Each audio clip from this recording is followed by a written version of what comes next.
So my father has a 30-year trajectory in investigative journalism.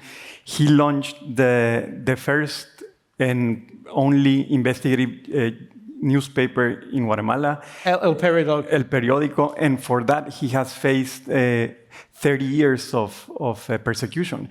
Him, his team, and his family. And I think why we're here today is also because we want to talk about the repressive regime playbook, right? And how all of these repressive and authoritarian regimes copy what's effective from each other to persecute journalists. So your dad's been in jail currently for about 2 years, and I know he's due up in court this morning, Guatemala time, 8:30 today, so in an hour or two. What's the status of the case or cases against him at the moment?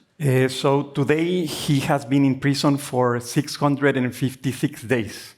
His only crime doing journalism and exposing corruption at the highest levels of the Guatemalan government.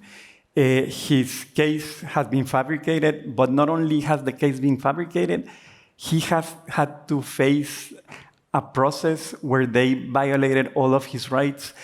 Those 656 days he has spent in an isolation cell that by international standards is considered torture. He had only like 1 hour of sun a day.